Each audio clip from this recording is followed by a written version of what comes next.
have you ever like played an instrument? Not just, I'm having fun, but actually, dabbled in that. So, no, besides in school, in my school we had like one topic was music. Yeah. And then you need to play an instrument, and I played the flute.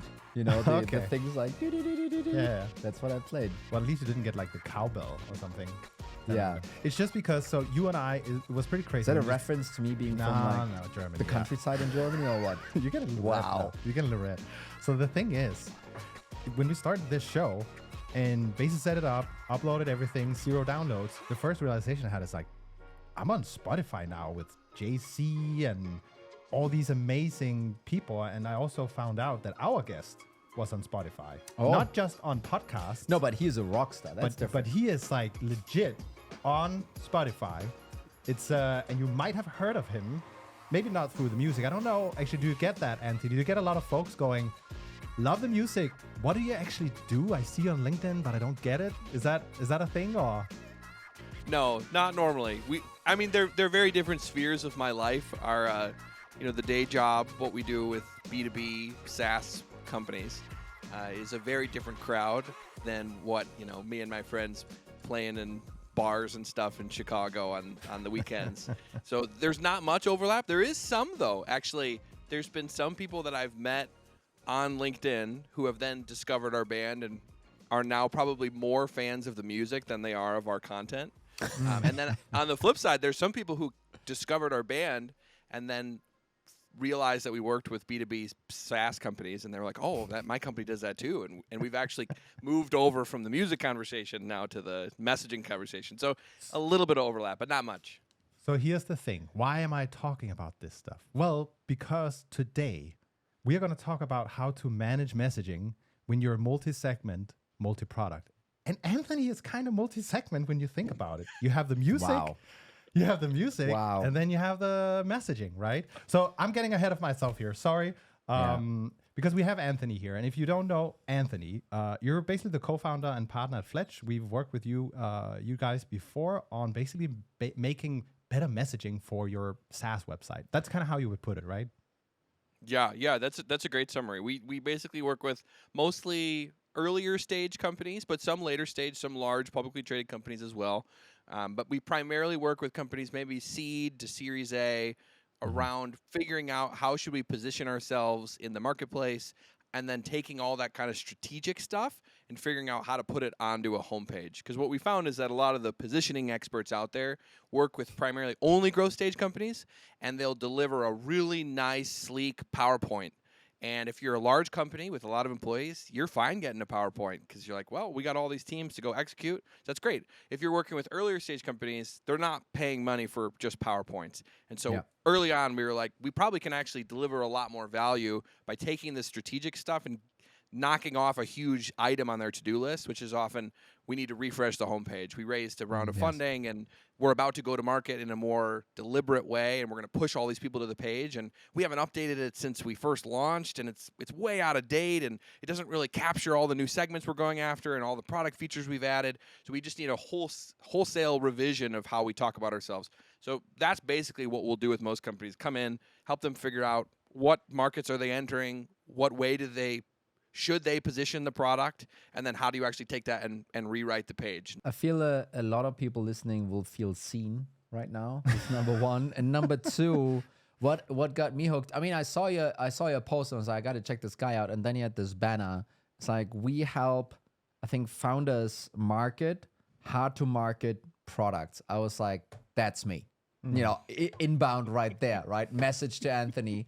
And then kind of this whole conversation. I mean, there was a little bit of a gap between us working together and, obviously being on the show, but that was connected. So also just to position like the amount of experience, how many websites have you done by now? It must be, quite a few. It's quite a few. We've worked with close to, I want to say, 150 companies. So we came out of an agency that did custom services, longer term, 3-month, 6-month projects. Very in-depth software development, product management, design, some combination of the three. And so when we started Fletch, it was essentially the exact opposite. It was like we want to solve one problem a bunch of times and it will be a very, very narrow slice of the overall pie of things that we could be doing. But we wanted to become experts at it. So we said if we just do the same problem over and over and over and over again for the same type of customer, we'll get really good and we'll learn a lot of insights. And so our business is definitely a volume-based business. We're trying to work with as many startups as possible for actually shorter rather than longer. A lot of consultants are like, we want repeat business. We want to be on retainer. We don't want that at all, because what we're trying to optimize for is the process, our own framework and way that we do this approach. And so for us, we're like, every single time that we work with a company is a chance to iterate on our messaging positioning process. And so it's like, if we think of it like a software product, we might work with one company in the morning. Okay, what do we need to tweak for the company we're going to work with in the afternoon? And so we're shipping updates right to the software, essentially our framework and process, every single day. So we've gotten to work with close to 150 over probably close to a year. And previous to that, when we were doing custom stuff, it was, maybe a couple clients a year. So it's definitely a very different type of business. So I'm just thinking here. We've done, plus 100 episodes by now. Usually we talk about how to build out outbound, how to grow and scale the business. And now we've thrown in... Wow, you're really selling the show, Mikko. That's what I'm getting to. Now we've thrown in messaging, right? What is actually the big problem, and why should the listener continue to listen to this episode when we're going to get into the stuff we're going to get into, right? Why is messaging so important to these folks out there that want to grow the business? Well, it really is the key. I've heard someone use the description of sales that they're like the connectors of supply and demand. Like, salespeople are the connecting tissue that runs all economies of the world. It's the thing that's bringing everyone together to make commerce happen, to make the economies move. And so just if you broaden that out from sales to broader go-to-market, this connective tissue, everyone's looking for product market fit. Now there's go-to-market fit, all sorts of different phrases. But what actually is being said at every one of those touch points across the whole funnel, from sales to, or from marketing to sales to customer success, every single sentence that you utter is essentially messaging, and how you phrase it, not like at a copywriting level, but more like what problems do you actually talk about, let's say in your outbound emails, or what problems do you talk about when you're talking to a SVP at an enterprise company. It's all going to change based on who you're talking to and how you're repositioning the product throughout the different life cycle for all the different stakeholders. So the positioning and the messaging is essentially like that language level of what types of things do we want to communicate to whom at each stage of the go-to-market journey to make it so that we actually close as many sales as possible. So for us, we're like, you can have the greatest process across every single part of your go-to-market, but if the messaging is off in any of those individual channels or assets or anything you're creating, it doesn't really matter. So the difference between us, right, and a copywriter is a copywriter could look at a landing page template. You know, there's a million templates out there of like how to write a homepage or how to write a cold email. The copywriter will just ask, okay, well, this is this person. Which problem do you want me to talk about? Because at this part of the, framework, it says talk about the problem we solve. Well, which one should we talk about? And the founder or the sales leader, whoever's on the other end of that, they have to have the right answer of which of the countless problems that we solve do we want to bring up for this specific person, and at what level of specificity? Do we want to talk about it in a broad general industry way? Do we want to go hyper-specific to like a day-to-day problem? Well, maybe if they're enterprise, they care more about the big picture stuff. And so there's a million variations, and to us, we saw a big problem where people had all these great processes and functions, but everything was breaking down at literally like, which problem are you talking about? Which features are you talking about? How are you explaining the benefits of those features? And people do it in all sorts of wonky ways, which we think is slowing down. Like a big reason of why we think so many startups fail is they can't get the messaging right. Even if they have a great product in the great market, the connective tissue, if it's broken, right? They could have an awesome sales process. The sequence is set up perfectly in, Apollo or whatever system you're using. But if the actual messages themselves, it's like the reason why when you get cold emails, they're all so irrelevant. because the messaging that's being carried, they could have it phrased like we've seen ones that are really well written from a copywriting perspective, punchy, clever, jokes, funny, like great language, brand, but like the message itself that's encapsulated in all those different fancy things is fundamentally wrong. And so you send it to spam, even if it's really well written. I think if you take a couple of steps back, right? Because I believe what you're saying is right. The words we choose in order to aid the buying journey, if you will.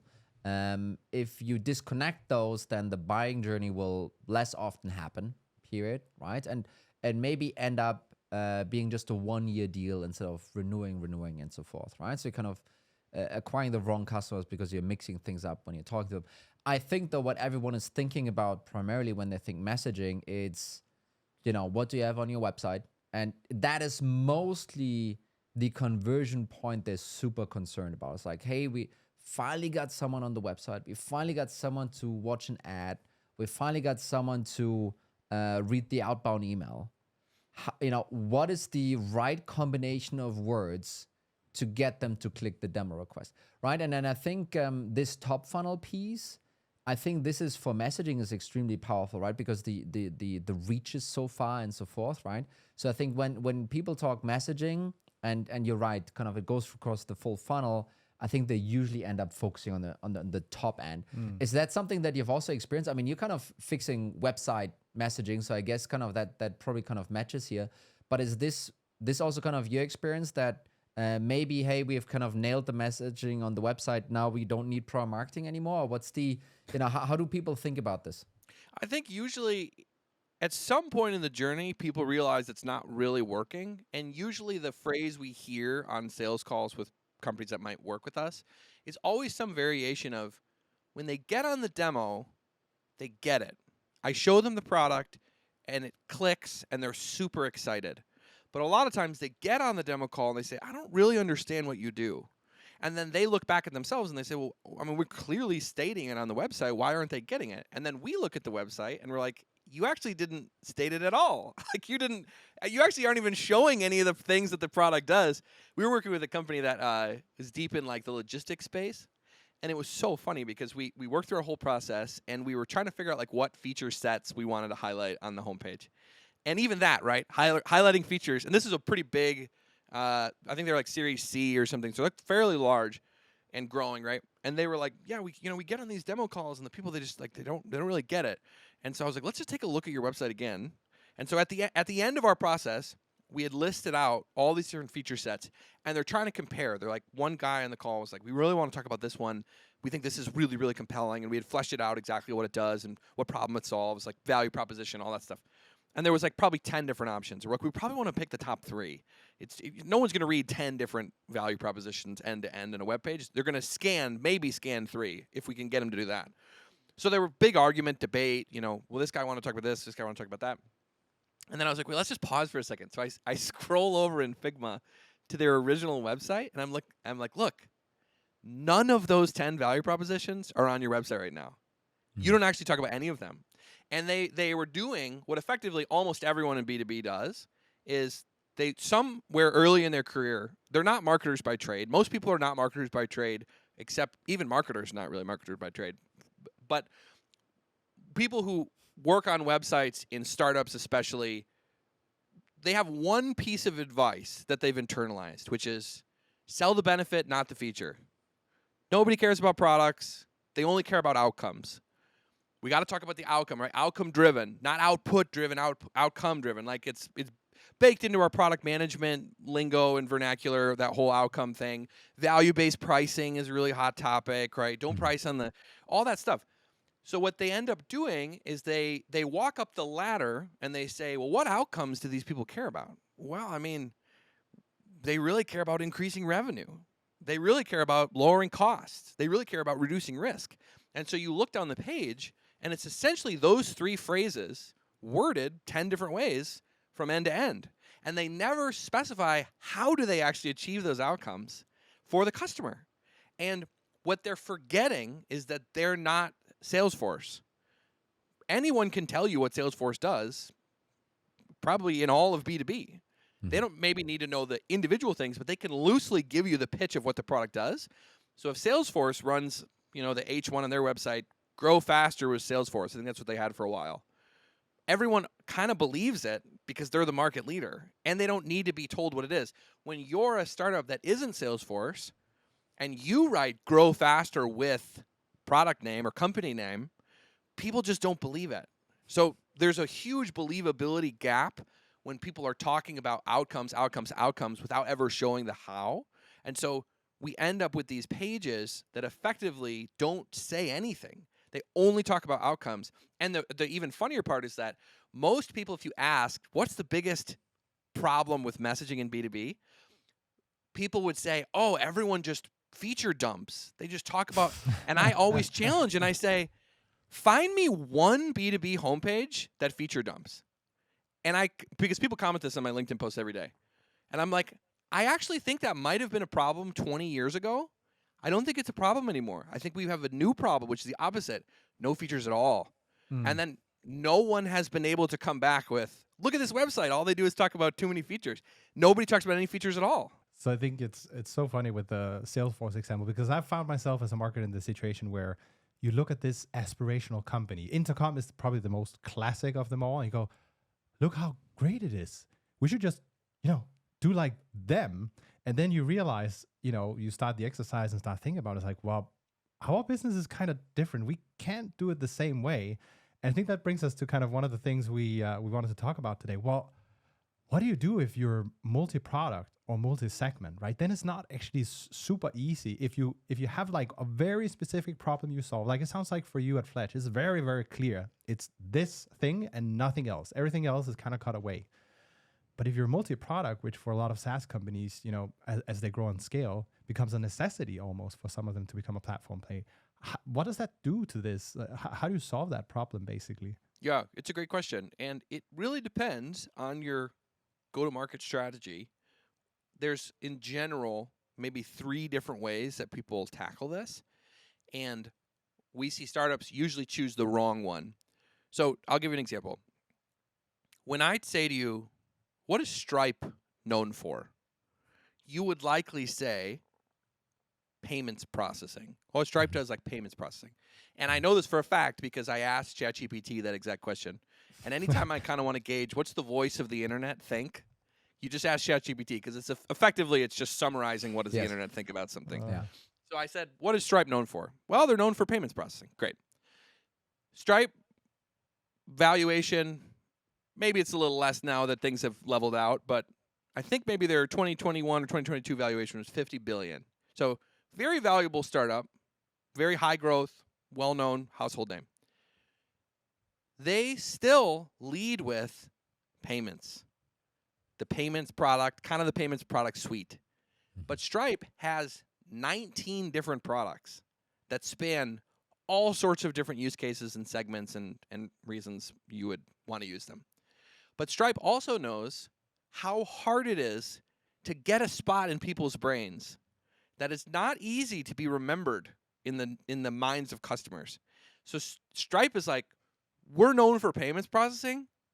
We're fine with that because that's actually a great entry point to our product suite. So what they do is they actually lead with the payments still to this day. If you go on their website, it has a nice big slogan. I think it's like the financial infrastructure for the internet. And then in the H2 that explains it, it says millions of customers use Stripe to accept payments, send payouts, and then I think it's like automate financial processes. So they're still leading with the payments use case, and then you scroll down and it shows the main payments product, a couple different scrolls of like, here's one part of the payments product, here's another. And then as you keep scrolling, they slowly reveal more products. Well, we also do this thing for fintechs. Well, we also do, fraud prevention. Well, we also do, if you want to become incorporated, we'll help you do that. And they start showing you their products because they're like, if you're scrolling down this far, that's fine. Maybe we could show you what else we do. But we really want to capture that one spot in your brain. And everyone, when they think of us, they think of payments. It's like when a band, back to the music theme, the band's goal when you start a band is to get one hit, right? You want to get a hit that you're known for. And that hit can be the entry point for people to listen to all your albums. But if you don't have a hit, people won't care about all your amazing discography. You got to get the hit to get in there. So some artists hate their hit. They're so upset that everyone only knows them for the one song. We have so much more stuff to offer. Listen to all these amazing songs on our albums. We got to, this one, and it's like, yeah, but you're the band that did that hit. So some startup founders embrace the hit. They're like, we got payments. We're worth $50 billion. We're fine with that.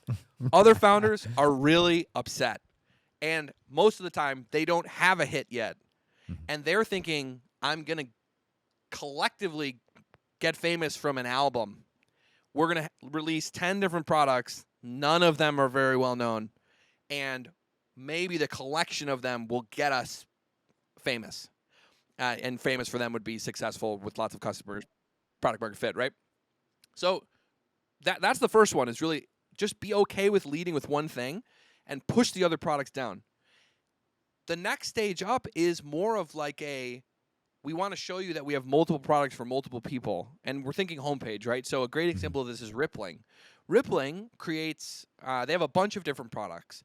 And when you go on their page, it basically says, explore Rippling by product. And it has a menu to point you to the different pieces. Now, the reason that Rippling works is because the way that they built that product suite was they have individual product teams, like, okay, we're going to give an engineer, a designer, and a product manager. You go out into this part of the world and try to build a product and find product market fit. Once you found product market fit, we're going to add you to the suite. So every single one of the products on that homepage has found product market fit on its own. And so the likelihood that someone coming to the homepage looking for any one of those is pretty high. So for them, we're just going to use this page as what we call like a channel changer, which is really like, we'll just help you find the right product. And you can go to that page, and then when you get on the page, it gets hyper-specific, and it basically does all the same stuff we would do on our page, Fletch, but for the specific landing page of the product, right? Each product page becomes like its own homepage. So the channel changer route is like the next step over. The last final step is the riskiest for startups, makes the most sense for incumbents who have been around for really long, is to truly try to sell the product suite all at once. And so these are the examples. Office 365. Microsoft has spent the last 50 years evangelizing that your document creation software, your presentation software, your Excel type software, 10 others should all live together in one suite. And they've spent decades doing this, and it became an accepted product suite, so much that Google could come out and say, hey, we're releasing our competitor suite, and it has the same identical products, but it's from Google, it's different, right? It's not so cumbersome, whatever. And so what we often find is pre-product market fit companies that have essentially tried to, like I said earlier, have an album make them famous rather than the single. They try to do the Microsoft strategy. They try to sell the whole platform, the whole product suite all at once, when no one really cares about any of the individual solutions. And so that last method works if you're the market leader and there is a big demand for the suite of products. It's super, super dangerous for anyone else to try to bundle them all together. But that's often the most common thing we see startups are doing. I'm not sure kind of how you're gonna answer this now, but I think there's something to the different products. I think that you laid this out beautifully. That makes total sense. One issue that I experienced in a previous company, we were an SMB vendor, and management wanted to go up market, right? And you think about the people who land on your website and so forth, right? And suddenly that fundamentally changes. Is it like a similar, like, hey, Anthony, those are the two things kind of solution to this? Or when you think about segmentation and kind of that changing, how do you deal with that? How do you deal with messaging that, works perfectly for the SMB, but then someone says, hey, we need to go up market. How would that, impact your website? So I have a pretty strong take on this. I think that if you're using your website at all, so if we're talking SMB, mostly these are small annual contract value, and these are usually a more PLG approach that like an SMB can get 5 licenses of HubSpot, just by going on the website. They don't necessarily have to talk to a salesperson. In my opinion, if a large portion of your go-to-market is devoted to SMB, PLG, self-serve, that has to take precedence on the homepage. Because the flip side is if you make the homepage for your enterprise buyer, all you're doing is cutting off the PLG angle. Because for PLG, the homepage is likely the salesperson, right? Like it's going to be the thing that convinced them to click the demo, right? That and everything up funnel all in your marketing and stuff that's driving them there. But it's the main conversion point for people who are coming in through the PLG door. So if you want to have PLG as a growth lever, great. The decision's made for you. You have to put it on the homepage. And you can look at company after company that have done this, right? This is not a hidden thing. It's the reason why Loom, Calendly, Asana, I think, and some of these I'd have to go back and look and see if they've changed it. Most of the companies that have a PLG arm that's really strong, they've got a little button up at the top that says enterprise. And they're like, we know if you're here for the enterprise, don't read this page. Read this page. And they put it primarily, visible up in the nav bar. If you scroll down far enough through the PLG angle, they might have a big full section that says, looking for enterprise? Click here. Because those two messages can't live next to each other. They just can't. And I personally think that for the most part, having a more director level end user message on the homepage is better even for the enterprise companies, especially if you're not Salesforce. If you're anyone who's trying to get known for something, you actually have to tell them the thing that you want to be known for. And it's not going to be, we're known for increasing revenue, right? Like when you say Stripe's known for payments processing, you're not like, oh, Stripe's known for revenue increasing, right? Like no companies own business growth. Even Salesforce, you're like, what's Salesforce known for? Business growth. No, they're known for CRM. Right? And you can go down the list of every company imaginable, and for the most part, the vast majority of them will be known for like the product category that they're in or the use case that they solve. Like Calendly, what are they for? Well, they help you schedule meetings, whatever. But so in general, I still think even with the enterprise, if you write the page more about what the product actually does and for whom, it will help even the enterprise deals close better, because those decision makers in the enterprise who are going to buy the software, like be the ones who sign the check, or not the physical check at this point probably, right? But the purchase order or whatever, those people are not scanning websites, right? That final sign-off person is not shopping like on a, Tinder feed, like swiping left and right on homepages, right? They're just not doing it. They get brought in from the people who are lower down. So long answer to your question, I still think everyone benefits when you share more what the product is and does from a perspective of like, at least a manager or a director level, not like a SVP, CEO level for the most part. Totally agree with that. And again, right, it's what you're saying. It's like, hey, make your websites a little bit more boring, right? Less so high flying, more like what it actually is, and talk to the people that are not high up the chain. Talk to the people that are probably going to research, do the research, do the footwork, actually going to read what you've written, because the CRO CEO won't, right? But then, especially early stage, it does clash with, and I think you have a couple of really cool LinkedIn pieces on this, and I feel so seen when I read those. It does clash with the founder and the visionary and the CEO being like, what do you mean this is for taking videos? No, Loom, we are democratizing whatever we're doing, right? It's like, how does that actually work out, right? Kind of how do you square that circle? Do you just go to the CEO and say like, stop it, and this is what we're doing, or kind of how do you deal with that conundrum? And let's just imagine the person in this scenario is a German founder. That would help me out a lot. I love it. I'm not sure where this is going, Mikkel, but anyway, yes, please.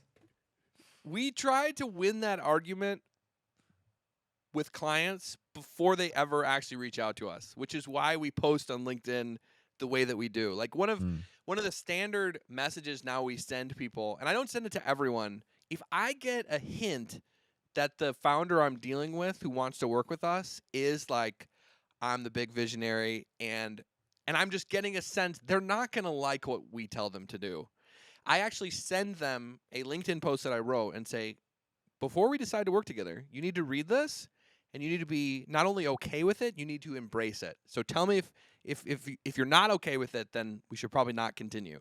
And the first line of the post says, if you're struggling to get good product marketing and messaging as a founder, there's only one place that you should look to find the source of the problem: the mirror.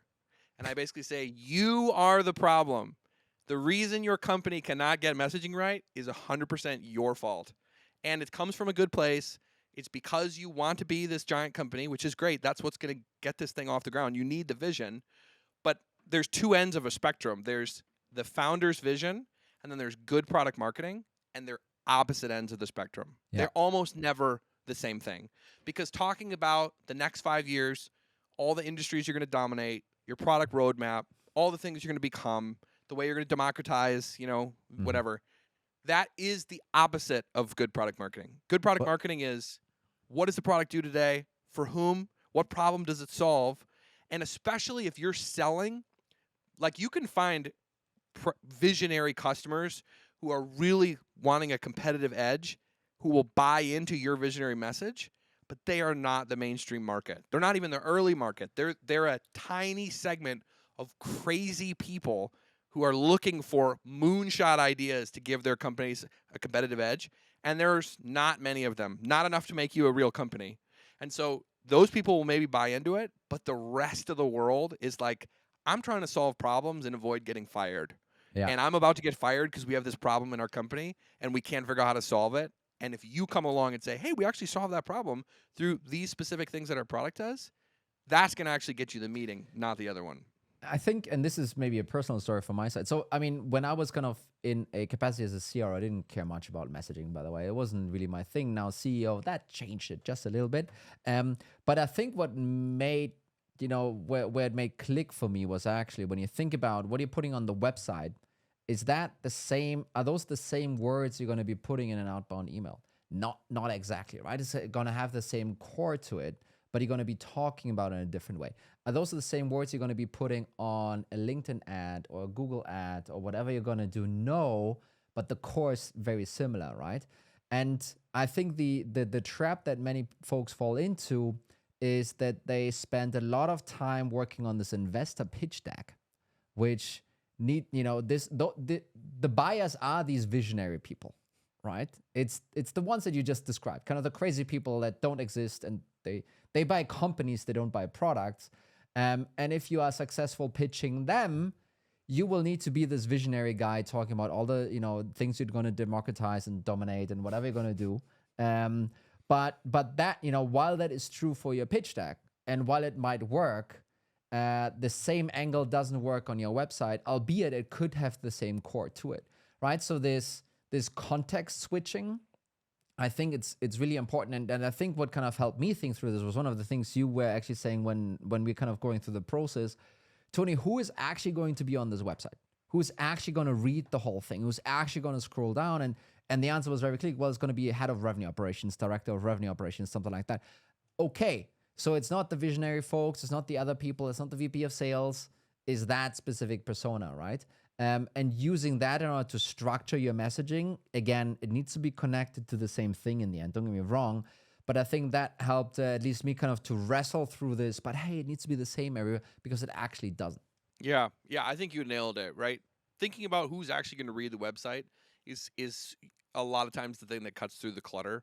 Like with founders especially, I'm like, do you think, like if especially if they're like, we want to sell into the enterprise, and they're like, well, ultimately we got to sell to the CFO or the CRO or whoever it is, and I'm like, okay, so how many of those C-suite are there in an enterprise company? 10? That's it.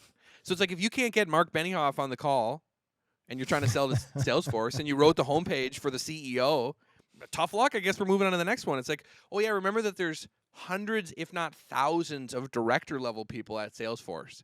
And if you think your software could be used by Salesforce, you have thousands of opportunities to sell into them.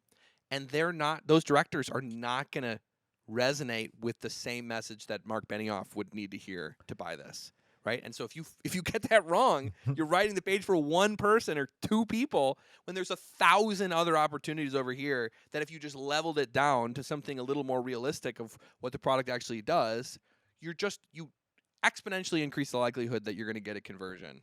Moving kind of a little bit ahead here. So we talked about the website and kind of what it needs to be tailored for. And you have tons of expertise in that specific area. But also in your intro, you talked about the full funnel, right? How all this messaging needs to percolate down the funnel, throughout the funnel. Trickle, I waterfall. don't know. I'm just using some fancy English words here. What's your experience with running this process internally? So let's just say marketing came up with new messaging. Great. Everyone is going to be excited about that, right?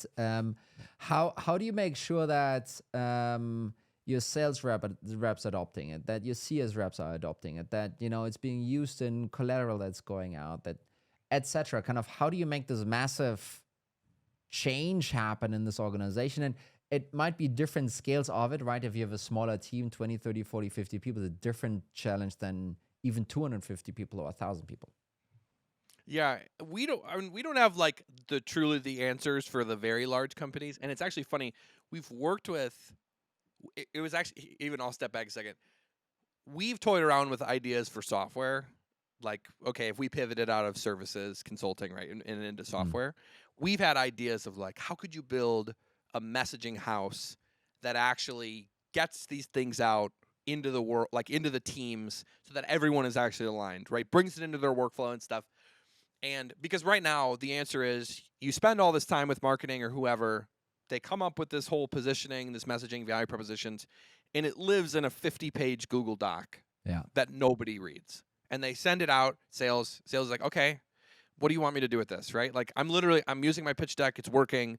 You want me to go read your 50-page document and somehow figure out how to translate like these weird esoteric value prop like Mad Lib things? We're a blank company for X, right? And we solve like that, and they're always so vague and high level that it's like no salesperson's ever going to use that.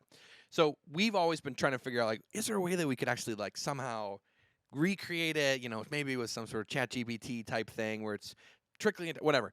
And we've actually worked with I think 2 different startups trying to build this product. So this is a very real problem, and I don't know if we're going to be the ones to solve it, but someone will solve that problem maybe of like how do you align higher up in the company the types of messages you want, and then how do you have that actually trickle down or percolate into each of the things. We haven't solved that problem. We don't.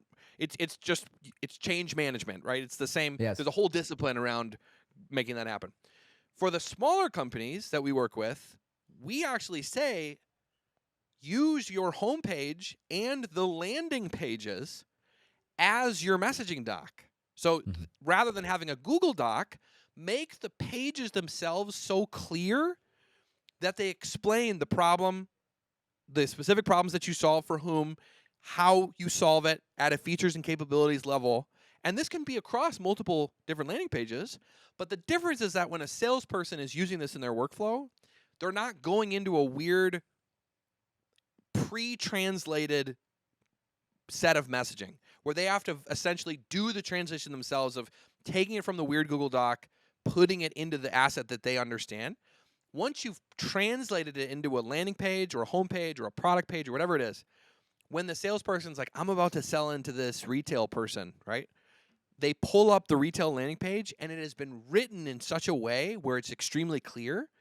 Then it becomes a usable sales asset because the salesperson in the outbound email can include it, right? Hey, this is, they can pull the problems directly from the page, and it actually will align it way better. So for most of the companies we work with, we're like, this is great. You spent some time building this doc. We don't think anyone's ever going to use it. It was probably wasted time, but that's okay. Let's get this into pages that will actually help you move the ball forward. Let's make it so that each industry page is clear enough that a sales rep could read it, could send it to a prospect, and could loosely understand how you solve the specific problems with which parts of the product, everything. And then at the homepage level, right, the high-level positioning of the company, if you have multiple products, whatever, it should be clear enough that any of your employees can just say, well, what do we do? How do we explain ourselves? I'll just look at our website.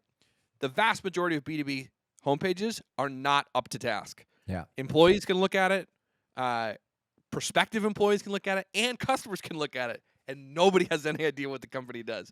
So it's like, make your website public assets, the source of truth for everyone, and everything gets a lot more easier because it's just so much easier to type the company name in the website for a sales rep than it is to go navigate the endless folder structure of a marketing team's Google Drive filled with, 20 different revisions of everything. I love this. This is basically kind of the reality check test, right? Kind of this is where product marketing actually needs to go towards in order for people then to use it after the fact. So I kind of love this approach. I think Andy Raskin, he's kind of a little bit more, I'm not sure, kind of, yeah, you do know him. His test is sales stack, right? Kind of, let's create a sales stack and see if people are using it. I think you're coming at it from the exact or similar angle, but the exact right conclusion of like, hey, it should actually be the website and kind of, living up to that reality check. I think we have kind of time for just one last question. Not the longest thing, but I also know once you're going to start this exercise, and you kind of mentioned it, you also have to be clear on what are the use cases and then the features you want to highlight. And I can also just see a lot of folks struggling with that, even internally. Whether Is it all the same? It's all the same, right? Whether they have too many or but picking the right one. How, like, if there's a listener out there right now sitting there like, okay, I get it, buy into it. We have the shuffle, I think you call it. We can do that, but we still kind of have to pick some of the use cases. How, what would your advice be to kind of land on something to get going? So I'm rereading, and I know you said don't make not necessarily a long answer, but this this might be a longer answer. But this has been the biggest eye-opening thing for me and my partner Robert recently. So I want to give I'll try to keep it quick, but I've been rereading Crossing the Chasm by Jeffrey Moore, and I feel like it's a very often quoted book. The concept of it is brought up a lot in especially marketing circles. But I feel like most people, the problem is the source material is pretty dense. The book's not an easy read. It's filled with all sorts of stuff. And when I first read it, early on in my days in the tech industry, I didn't really get it. I kind of got it, and I was like, this is interesting, but I didn't really get it. And now on the tail end of working with close to 150 startups, I'm rereading it, and it's literally blowing my mind because of how spot on all these pieces are. And he's a big proponent, as we are, and we kind of came to it from first principles, seeing it on the ground, and I'm reading his approach, and he's been doing it for 30 years, and he's saying very similar stuff to us, but it's a lot more eloquent and deeper and stuff. But so his whole thing is like choosing a target niche, a use case, especially for companies that are trying to find product market fit. Really, really honing down, niching down, shrinking the market, doing all these things that make founders want to throw up, right? Like, what? Our market's only 100 companies? What? No, we got to be $1 billion company. We need millions of companies, all that stuff. And he's like, you should focus on one use case, one geography, one company type, and I think like a couple other things. It's like, it's even more intense than the niche down advice that we give startups. And for the longest time, we always were like, well, it gives you the messaging advantage. You can talk so specific. You can really speak their language. When you try to speak to multiple, it doesn't quite work as well. And if you're talking across multiple use cases, so we came at it from the messaging angle, but he actually brings up a different point that is more compelling and makes more sense intuitively. So, and to give you a brief overview for people who are not familiar with the Crossing the Chasm concept, it's basically that the early adopters of your product, they have a different mindset than the mass market that you're trying to reach. The early adopters are like, I'm either just interested in new cool technology and I just want to try it out on myself, or they're like these visionary people we were talking about. I'm trying to get a competitive edge. And the reason that this early market, you can land them as a startup, even with a half-built, buggy product, they're saying, I'm so committed to getting a competitive edge that I'll take your half-built product and our team will shoulder the burden of training all of our employees, building out all the integrations, integrating it in with these different systems and stuff like that. We'll shoulder the burden to get the full value to basically fill in all the gaps that you're missing. So that's the early market, and it's a small group of people who are willing to do that on an untested, smaller company. Mm-hmm. The mass market is pragmatist buyers, pragmatists who are saying, I'm not going to destroy my career by adopting some half-built product and then having it not deliver, and then the startup goes out of business or something, and then I get fired. I'm just not going to do it. I've been in the shadows of those visionaries in the past, and when they leave to go on to their next big thing, I have to pick up all the pieces and left over from these half-built things that they brought into our company that never delivered the value we thought. So the pragmatists are like, I need your product to be done. I need it to be all the features and capabilities that you're saying, but I actually need all the ancillary stuff too. I need you to have in-depth documentation, in-depth training materials, if there's parts of our business that it needs to work with, you need to have those integrations already created. If there's partners in our ecosystem that need to be involved, you need to have pre-built all those things. So like the difference between, they call it the generic product, which is the software itself, and the whole product, which is the software plus all the ancillary service related things. And the point that he's making is that to get the pragmatists to buy it, you have to shoulder the burden of all that other stuff. And the problem is, if you try to shoulder that burden for multiple different use cases, for multiple different segments, your company won't be able to do it, because each different segment has such bespoke needs that will not be applicable to the other ones. So he gives this example of this company that was selling Wi-Fi routers in like the early 2000s, when everything was, wired network. Cisco was the big player they were going against.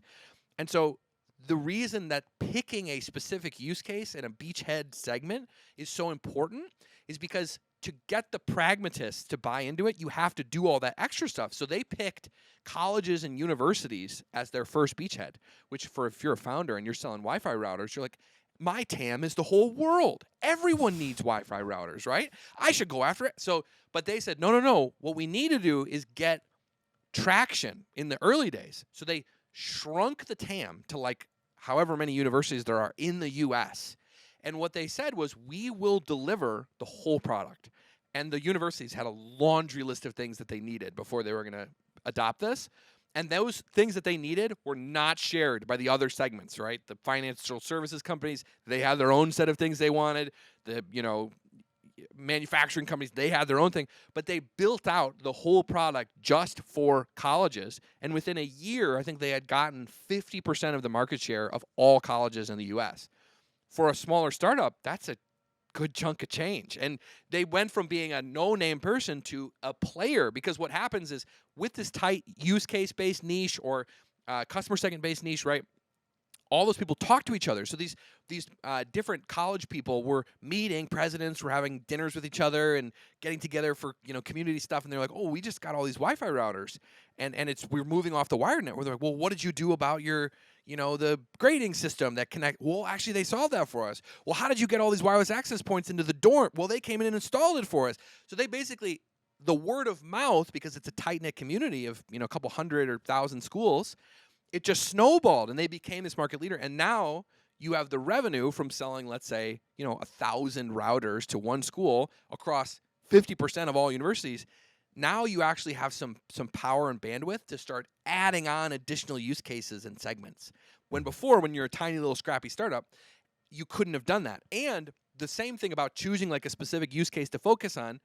The big incumbent players like Cisco at the time, they're not going to spend all that time with colleges to do all the stuff for colleges. They're like, it's not worth it. We're a multi-billion-dollar company. We're across every continent, every whatever. So like the competitive advantage against the big players is the fact to do all this extra stuff for a specific segment to solve the end-to-end use case. So all of that is a preamble. Back to your initial question, how do you choose the use case? There isn't a formula, because if there was, whoever could crack that formula would be a billionaire, if not a trillionaire, because it would be solving innovation, right? Like, we've solved it. We know exactly. And so in the book that I'm rereading, right, he says the same stuff that we say, but puts it better than I do. Basically, he's saying it's a high-risk, low-data choice. And so you have to just accept that. You're talking about new markets that don't exist. So traditional TAM analysis, market segmentation is not really going to work to decide which use case. So you just have to accept it, and you have to use really your founder gut intuition to choose one of them. And then you just have to charge at it and say, in the next 3 to 6 months, can we land 5, 10 more customers in this specific segment around this one use case? And then use that as fuel, snowball, to grow and expand beyond that. So if I had the answer, I would tell you. The only answer I do know is not choosing a specific one is the wrong answer. Choosing 10 of them is the wrong answer. Choosing one of them is potentially the right answer, even if it's the wrong use case. That's it. I mean, we went through a ton here, and I'm happy to say that we're going to actually write this up as a dedicated post on our Substack. That's it. So you can check that out on revenueletter.substack.com.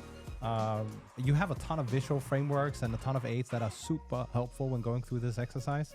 And Anthony, thanks so much for joining us. It was a pleasure. Thanks for having me. It was super fun to be with you guys. Thanks, man, Anthony. This was great. Thanks.